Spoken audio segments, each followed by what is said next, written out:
খুব ইচ্ছা করেছিল এই ভর্তাটা খেতে।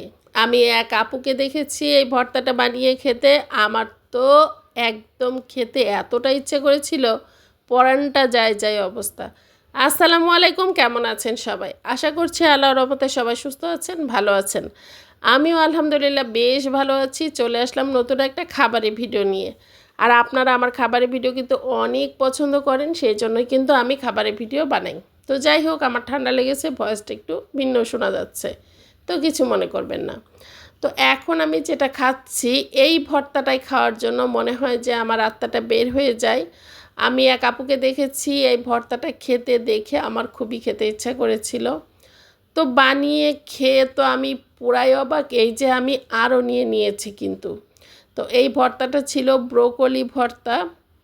তো ব্রোকলি ভর্তাটা খুবই মজা ছিল, সাথে আমি চিংড়ি মাছ দিয়েছিলাম। আর এটা আমি হাতে মেখে ভর্তা বানিয়েছিলাম। আমি যখন রাইস কুকারে ভাত রান্না করি তখন ভাতের উপরে দিয়ে রেখেছিলাম, খুব সুন্দরভাবে সেদ্ধ হয়ে গিয়েছিল, একদম গলে গিয়েছিল। আর আমি এদিকে পেঁয়াজ, মরিচ, চিংড়ি মাছ আলাদা করে আমি তেলে ভেজে নিয়ে শুকনো মরিচ দিয়ে সুন্দর করে সরিষার তেল দিয়ে মেখে ভর্তা বানিয়েছিলাম। এত মজা হয়েছিল। তো মজা করে গরম ভাত দিয়ে তো খেয়ে নিলাম। এরপরে এই যে তরকারিটা খাচ্ছি, এটার কথা আর বলার কিছু নাই। চিতল মাছ খাচ্ছি আমি অনেক দিন পরে। তবে চিতল মাছে কিন্তু অনেক বেশি কাঁটা থাকে। তবে যেই জিনিসটা মজা বেশি সেই জিনিসে কিন্তু একটু কষ্টও থাকে বেশি। তো একটু বেছে বেছে খেতে তো একটু কষ্ট হয়। তো এটা রান্না করেছিলাম আমি আলু, টমেটো আর কুমড়া বড়ি দিয়ে পাতলা একটা ঝোল করেছিলাম এই চিতল মাছের।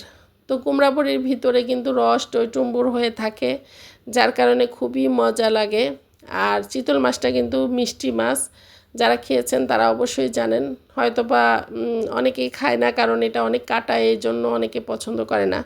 তবে আমি খেতে পারি, আমার কাছে সমস্যা হয় না।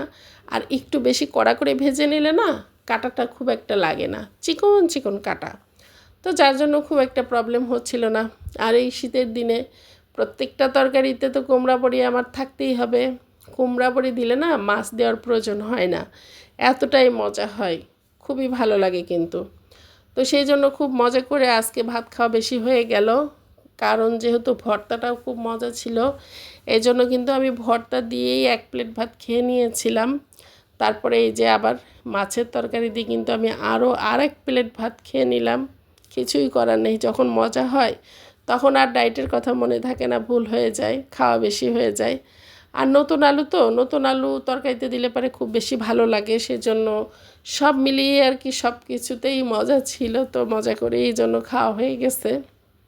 তো যাই হোক, আর কে কোথা থেকে ভিডিওটা দেখছেন অবশ্যই ভিডিও দেখার শুরুতেই কমেন্ট করে আমাকে জানাতে একদমই ভুলবেন না। অবশ্যই আমি আপনাদের কমেন্ট পড়ব, বা আমি পড়ি, প্রত্যেকটা কমেন্টই পড়ি। সবাই ভালো থাকবেন, সুস্থ থাকবেন। আল্লাহ হাফেজ।